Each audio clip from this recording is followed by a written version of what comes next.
En este video les hablaremos sobre la anatomía, fisiología y semiología de la cavidad oral. La cavidad oral tiene forma de herradura abierta hacia atrás, delante está limitada por los labios y lateralmente por las mejillas.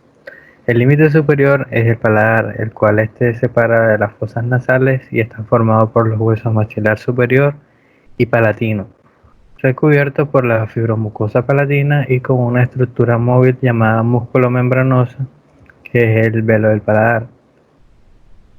El límite inferior está constituido por la lámina muscular cóncava hacia arriba formada por los músculos miloioideos sobre los que descansa la lengua.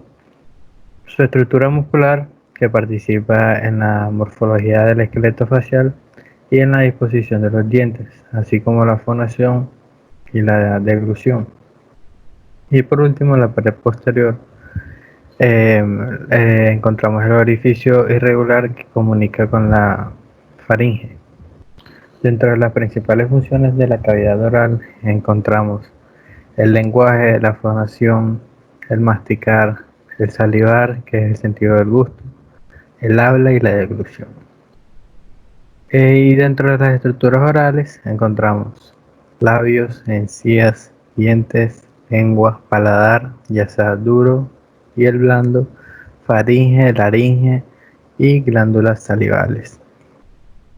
Por otra parte, estos son dos repliegues musculomembranosos móviles delimitados por el extremo posterior del subtabique nasal, borde posterior de las narinas, extremidad posterior del ala de la nariz, surco nasolabial y mentolabial, que es el labio inferior. Estas presentan dos caras, que es la anterior y posterior. La anterior es la piel y la posterior es la mucosa. La piel de los labios está perfectamente adaptada para recibir ciertos estímulos y proteger al organismo. Como es más delgada, ricamente irrigada e inervada, percibe mejor la temperatura, el gusto y la textura de los alimentos. Básicamente, la función de los labios es facilitar la articulación y manipulación de los alimentos que llegan a la cavidad bucal, pero también participan en la vocalización, la expresión facial y la comunicación. Encontramos los músculos de los labios, que está formado por dos tipos de músculos, que son los músculos profundos y los superficiales. Los profundos encontramos el músculo elevador del ángulo de la boca, músculo buccinador, músculo depresor del labio inferior, músculo mentoniano.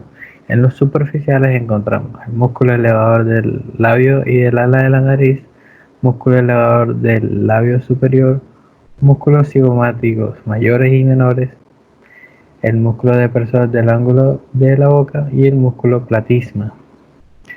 En cuanto a su irrigación, está irrigado por las arterias labiales superior e inferior, ramas de la arteria facial. El labio superior recibe irrigación de las ramas labiales superiores de las arterias faciales e infraorbitarias. El labio inferior está perfundido por las ramas labiales inferiores de la arteria facial y mentoniana. Y en cuanto a su inervación, puede ser motora o sensitiva. En la motora, su inervación es del séptimo par craneal y la sensitiva es del quinto par craneal. En cuanto a las encías, este es un tejido fibroso tapizado con mucosa que cubre los procesos alveolares y rodeada a los dientes. Se inserta en la apófisis alveolar de los maxilares y el cuello de los dientes. La principal función que cumple la encía es de protección hacia el tejido óseo y los dientes. Encontramos los tipos de encías, que encontramos la encía lingual, que está relacionada con la lengua, los caninos e incisivos, y recibe ramos de los nervios y vasos nasopalatinos. Premolares y molares, nervios y vasos palatinos mayores. Encías labiales y bucales mandibulares, que recibe ramos del nervio y arterias alveolares inferiores. Encía bucal de molares inferiores inervado por el nervio bucal. Encía lingual de todos los dientes inferiores recibe ramos del nervio y vasos linguales. Y en cuanto a su irrigación, está irrigado por la arteria supraperióstica y la inervación por el quinto par craneal en la parte sensitiva.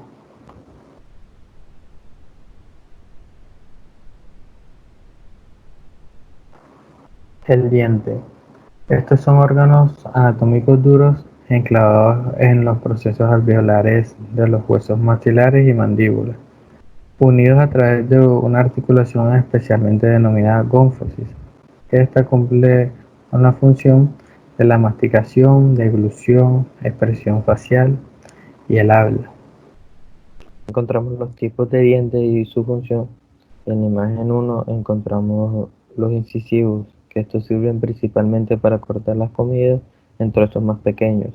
En la imagen 2 encontramos los caninos, que su función es desgarrar alimentos más fibrosos, como es el caso de la carne. En la imagen 3 encontramos los premolares, que una vez cortada o desgarrada la comida, con los premolares empieza el proceso de trituración. En la imagen 4 encontramos los molares, que con ellos se trituran los alimentos para poder ingerir los alimentos más fácil, y lo que ayuda a una mejor digestión. En cuanto a su inervación, está inervado por el quinto par craneal o nervio trigémino, irrigado por las arterias alveolares superiores e inferiores y ramas de la arteria maxilar. En cuanto a la lengua, encontramos sus funciones. Encontramos que es el órgano más grande de la cavidad oral. Este contiene receptores al tacto y gusto. Se presenta como un instrumento empleado para la masticación y succión.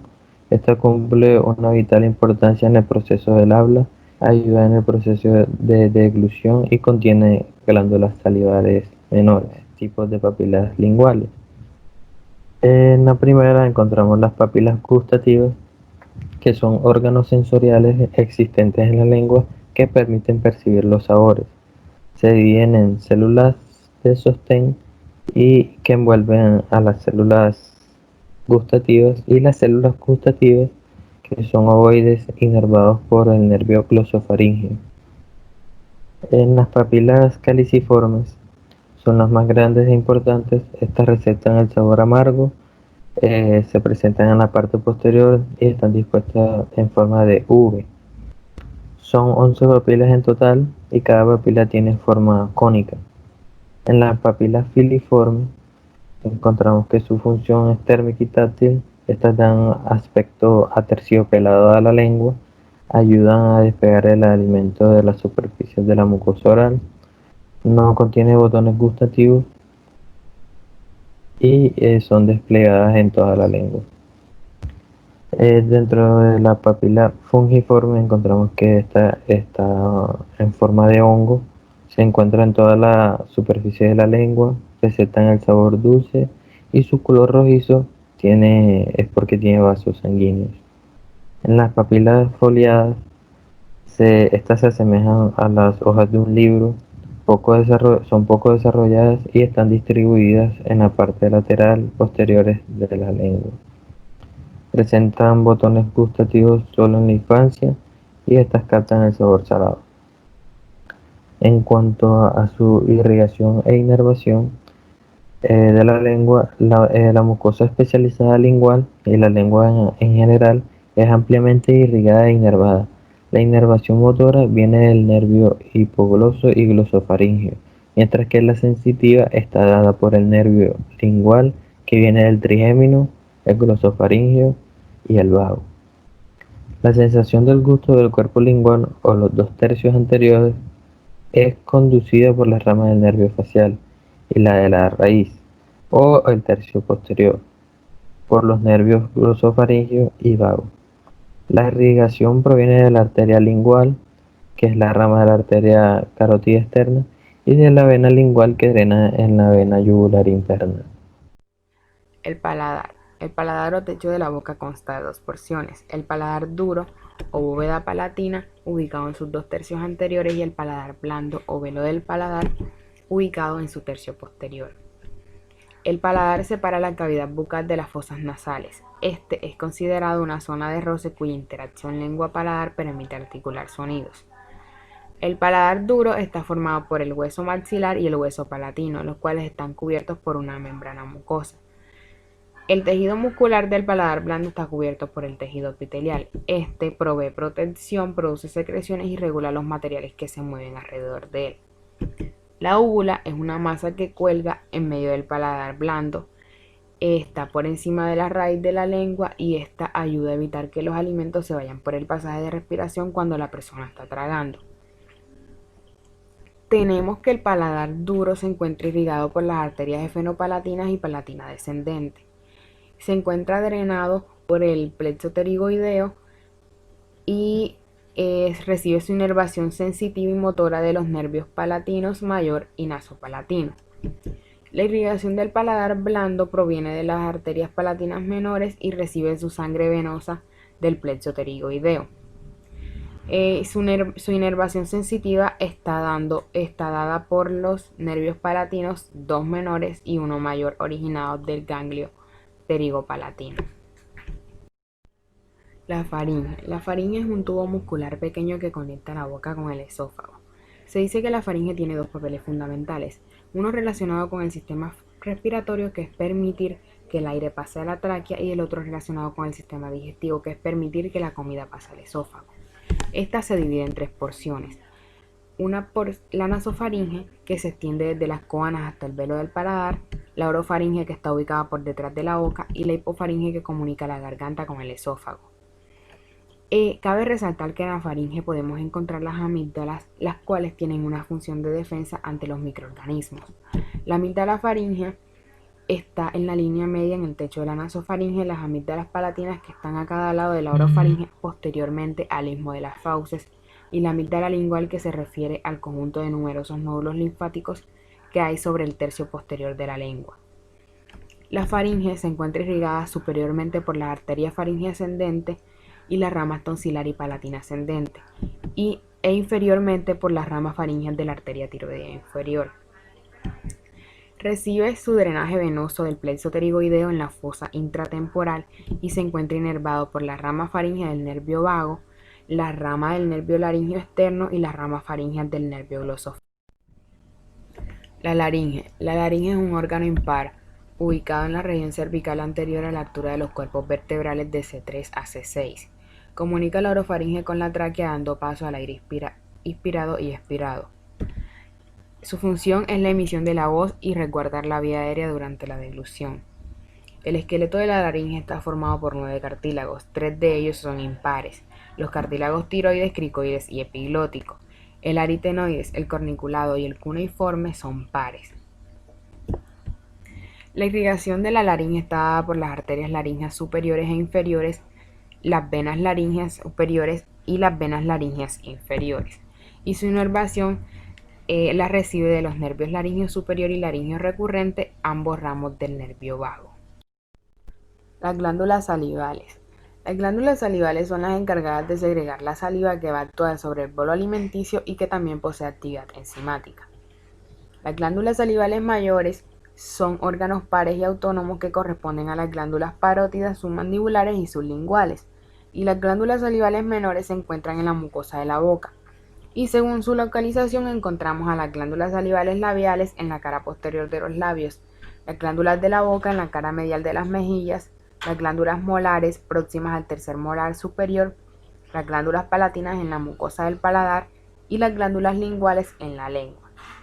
La glándula parótida es la más voluminosa de las glándulas salivales mayores. Está ubicada en la fosa retromandibular y se extiende hasta la articulación temporomandibular y la rama de la mandíbula. La glándula parótida vierte la saliva hacia la boca a través de su conducto excretor, el conducto parotídeo de Steno. Este último se origina a nivel del borde anterior del músculo macetero, por encima del cuerpo adiposo de la boca, y termina en la cara medial de la mejilla a nivel de la mucosa que está enfrentada al segundo molar superior. La glándula parótida recibe irrigación de la arteria temporal superficial y la arteria maxilar. Ambas son ramas de la arteria carótida externa. Su drenaje venoso lo recibe de ramas de la arteria temporal superficial, de la temporal media y de la maxilar. Además, también recibe irrigación de la vena facial posterior, de la auricular posterior y de la vena yugular externa. Recibe inervación parasimpática, simpática y sensitiva. Su inervación parasimpática está dada por los ramos parasimpáticos que provienen del nervio glosofaríngeo. Su inervación simpática proviene de los nervios simpáticos que acompañan a la arteria carótida externa, y su inervación sensitiva se da a través del nervio auricular mayor. Las glándulas submandibulares. La glándula submandibular es una glándula salival mayor predominantemente serosa que está ubicada casi en su totalidad por detrás del músculo miloioideo. Esta recibe su irrigación de la arteria palatina ascendente y de la arteria submentoniana. Recibe su drenaje venoso de las venas submentoniana y facial, y se encuentra inervada por el nervio lingual. Esta contiene un conducto submandibular o de Wharton, el cual mide de 2 a 3 milímetros de diámetro y de 4 a 5 centímetros de longitud. Este emerge de la cara medial de la glándula submandibular y atraviesa el hiato hiogloso miloioideo y luego la celda sublingual, y termina en la boca a ambos lados del frenillo lingual. Las glándulas sublinguales derecha e izquierda están ubicadas en el piso de la boca en la celda sublingual. Esta se encuentra irrigada por las arterias lingual y submentoniana, recibe su drenaje venoso de la vena profunda de la lengua que termina en la vena lingual, y recibe su inervación del ganglio submandibular donde se concentran fibras provenientes del nervio lingual. La glándula sublingual presenta un conducto principal o de Rivinus que termina en dirección lateral a la terminación del conducto submandibular a nivel de la carúncula sublingual. Además de este conducto, hay alrededor de 40 pequeños conductos sublinguales menores o de Walter que terminan a nivel del pliegue y de las carúnculas sublinguales.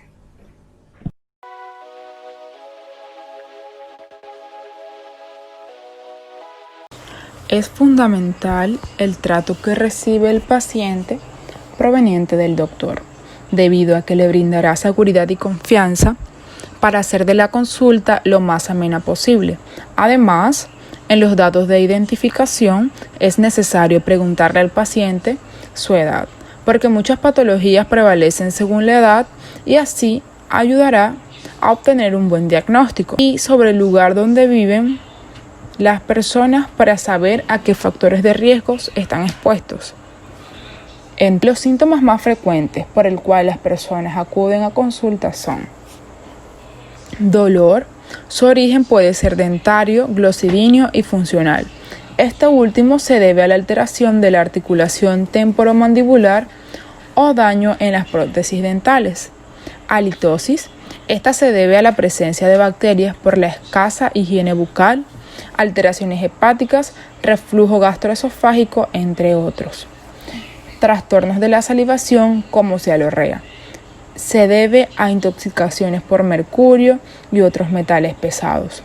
También a efectos secundarios de algunos medicamentos. Trimus.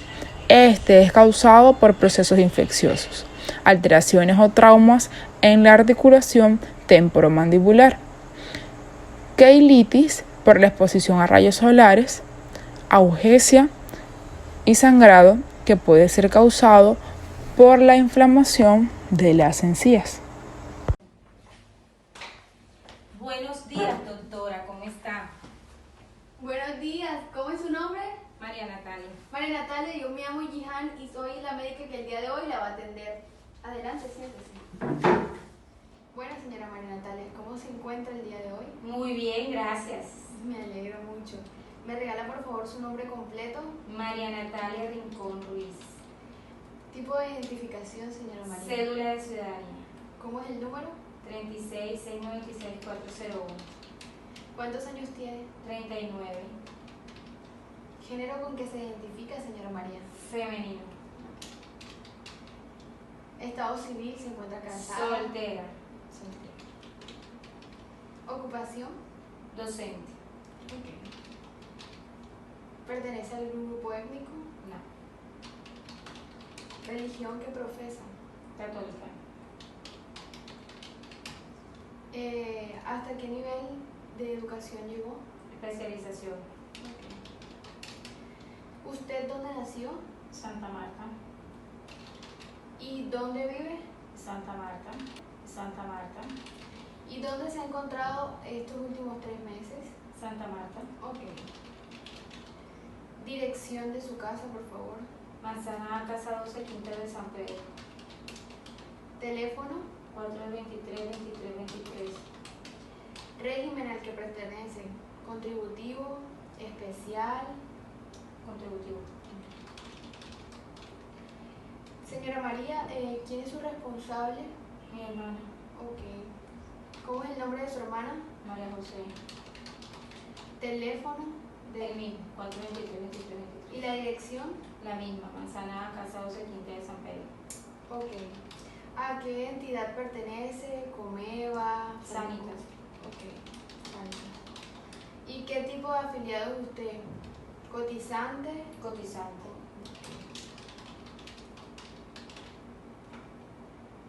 Señora María, ¿vino acompañada de alguien? No. Ya. Señora María, ¿sufre usted de alguna enfermedad? Sí, señora. ¿Cuál? Hipotiroidismo. ¿Hace cuánto? Como 20 años.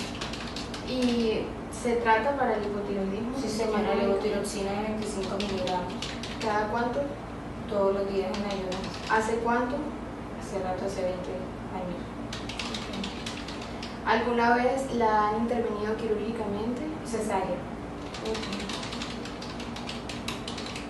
¿Sufre de alguna alergia? No, señora. ¿Qué vacunas tiene? Todas. Ok. ¿Alguna vez ha sufrido algún accidente o algo así? No, señora. ¿Le han hecho transfusiones? No, señora. Estos son datos que no debemos obviar porque son necesarios a la hora de darle un diagnóstico al paciente y su tratamiento. Es importante conocer cuál es la ocupación de nuestro paciente, si éste implica el uso de la voz o si ejerce alguna profesión como ser músico, dado que pueden tener alteraciones en las cuerdas vocales o en la glándula parotídea. La exposición a los rayos ultravioleta, debido a que pueden presentar lesiones en los labios, asimismo la exposición al tabaco, metales, níquel, asbesto, madera, entre otros. Debemos tener en cuenta los antecedentes ginecostétricos y los antecedentes familiares.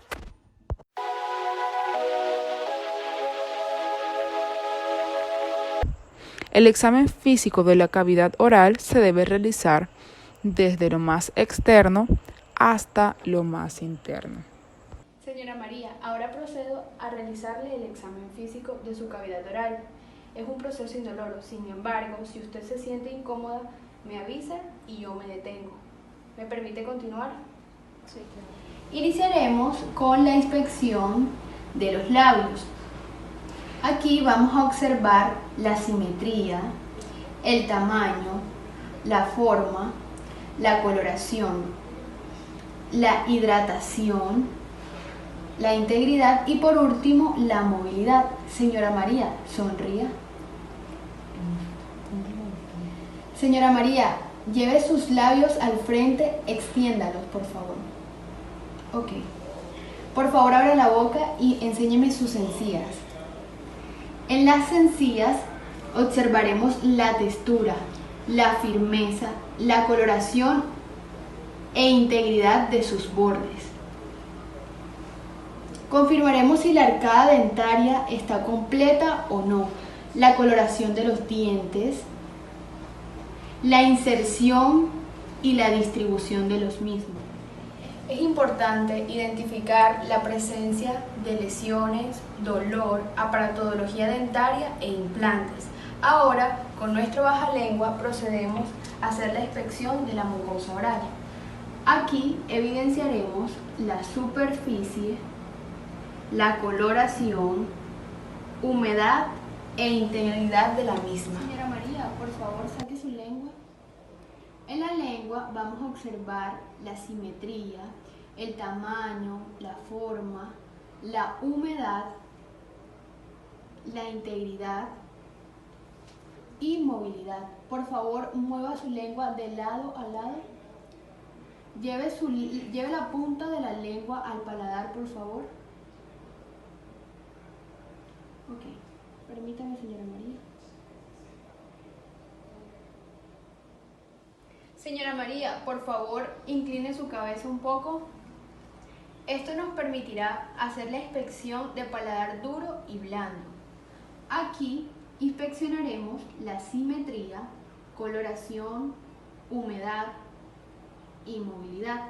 Ahora procedemos a observar la úvula. Señora María, diga A. Aquí evaluaremos el tamaño, la forma y el color. Señora María, por favor, saque la lengua y diga A. Ahora inspeccionaremos las amígdalas. Recordemos que las que en este momento podemos observar son las palatinas. Aquí evaluaremos el tamaño, la forma, el color, la humedad, la integridad y el grado en que se encuentran. Por último, realizaremos la palpación de las glándulas. Recordemos que la palpación de la cavidad oral es bimanual. Palpemos las glándulas parótidas con mucho cuidado. Por favor, señora María, abre su boca. Ahora, por el lado de adentro.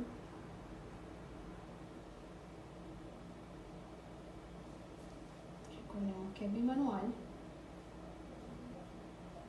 Ahora el piso de la lengua, con mucho cuidado, sin causar lesiones en el paciente.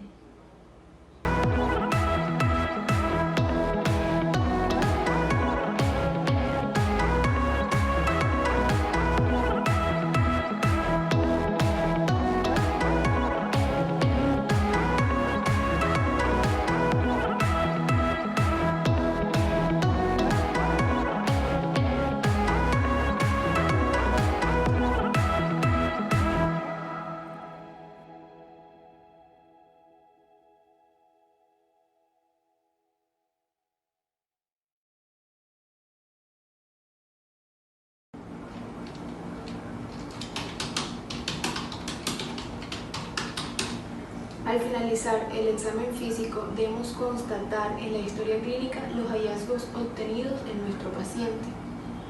A la inspección se observan labios pequeños simétricos, de color rosado, con buen estado de hidratación y móviles, sin presencia de lesiones. La lengua es simétrica, de tamaño normal, de color rojo brillante, húmeda, con movilidad conservada. La mucosa oral es rosada, hidratada, sin alteraciones de la superficie. El paladar duro es simétrico, de color rosado, húmedo. El paladar blando es simétrico, de color rosado. Las encías son de buena coloración, sin alteraciones. Sin piezas dentales faltantes. Los dientes son de color amarillento natural. La úvula de coloración acorde a la del pilar faríngeo. Las amígdalas no sobresalen más allá de los límites de los pilares de las fauces. Estas son de grado 1, humedad de coloración acorde con las demás estructuras.